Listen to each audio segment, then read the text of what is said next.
your heroes will let you down. Your heroes will let you down. One person that you can switch and change is yourself. Holding yourself accountable. You be your own fucking hero. And what that means is look at yourself in the fucking mirror, and you're not gonna be Tiger Woods. You're not gonna be whoever the fuck else you wanna be. Whoever your hero is, they're gonna let you down. Trust me, they will. We're human beings, and you cannot be them. You're not them. You gotta find your best self. And in doing that, stop reading books about other people. Stop doing this about other people. Spend time with yourself. Spend time with yourself. Create your own super being. Create your own Rocky. Create your own Rambo. Create your own superhero. And what that means is, I'm my own role model. Because when I'm fucked up, I look in the mirror and say, you're fucked up. And we gotta fix this now. I can't call up somebody and say, hey man, you really let me down. So that's how I believe. I believe in being your own hero and also writing your own book. Write your own book. And my big thing is, if you're not changing your life, you're not doing shit with your life. And if you were on your deathbed, and let's say you sat down and no one knew who Mark Divine was. No one knew you, but you've been writing a book in this journal right here for the last, let's say you die at 90 years old, and you're in a hospital, and a kid comes in to see Mark Divine. You don't know the kid doesn't know you, just came in to see him. And you gave the kid a fucking book about your life. Would that book change his fucking life for the better? If you can't say that shit, you need to start fucking rewriting another fucking book. You are your own hero. You are your own leader. You are your own master. And that is a big one because we idolize so many people and we want to be them. We want to be someone else. And in doing that, you lose all the potential of who you are. You mimic. You be them. You are them. You become them. And you lose you. And we look up to so many people in this world who will let us down. We're humans. I'm gonna let you down. You're gonna let somebody down. And you put them on a pedestal, you then lose time when that person comes up and lets you down. You must hold yourself accountable and being your own hero. That's what that does. You make yourself so totally accountable for who you are. You focus on you and only on you to become the best person you could be for others. Because we leave a lot on the table, not searching who we are. And then therefore, you die not knowing your greatest potential. You have to make a list of the things that you don't like to do. This list should be very long. If you don't like making calls, the very first thing you should do is start making a shit ton of fucking calls. Because why? That begins to own you. Yes. You start to drive yourself this way versus this way. Yes. But you'll figure out, if you start making a whole bunch of fucking calls, if you like calling, call a lot. Guess what happens? You get over it. So what we do a lot is, I heard a lot of people say, triple down on this, triple down on most of your strength. No. That works for a lot of things, but when you're afraid and you don't have the courage, you have to triple down on your weaknesses and make that become where you start to guide yourself. Okay, I don't like calling. Today I'm making 100 calls.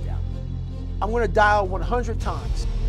When I was younger, life and society made this big world with all these endless fucking possibilities. Endless possibilities. My life made my possibilities this fucking big. Because it made me afraid of all these different things. So all this stuff trapped my mind, it shackled my brain, it made me a prisoner within my own self, saying, this is all I can do.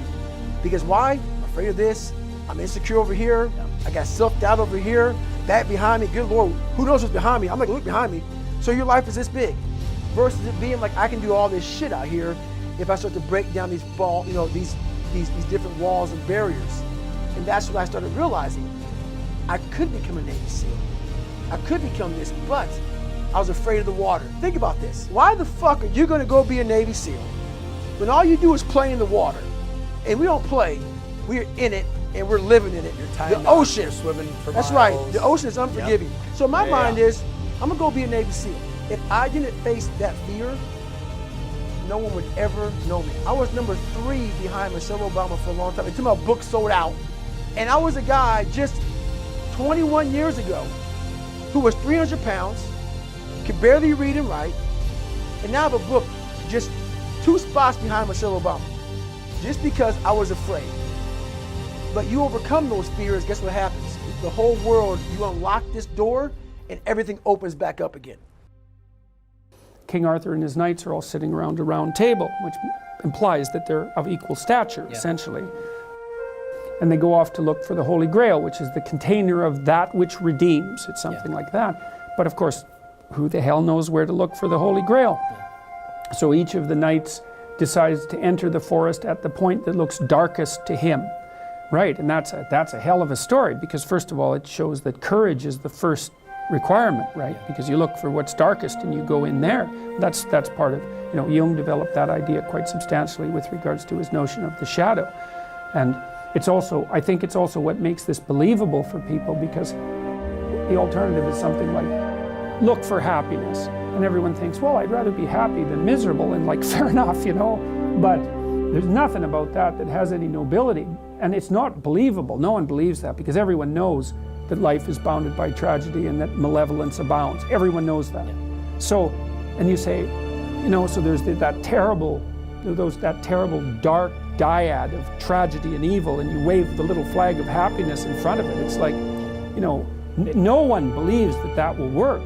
But then when you tell people, look, you're dark, you're a monster, you really are, but that's actually useful, because you cannot survive the world without being a monster. To be good, I don't have to be a neutered tomcat. To be good, I can be a monster, but I can be like a civilized monster. It's like, yeah, that's what you should aim at. You should be unbelievably dangerous. The more dangerous you are, the better. And then you should control that. Because Nietzsche pointed out that most of what passes for morality is just obedient cowardice. Yeah. So I'm an obedient coward. Well, no one wants to think that. So they say, well, no, I'm not an obedient coward. I'm a good person because I don't break any rules. It's like, no, you're not. You're an obedient coward, and you're too afraid to break the rules. That doesn't make you good. It also accounts for why the dark hero, the anti-hero, is so popular in cinematic representations in particular, because people go and watch the mafia hitmen and guys like that, and they, there's a dark part of them that thinks, wow, those guys are really cool.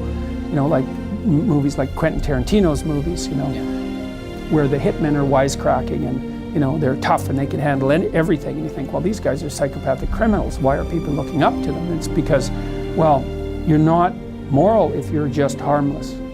And the question is, well, what's the antidote to being harmless? And the antidote to that is to open up that doorway into the shadow, and then you could become that, right? There's that gleeful, predatory victory that's part of that.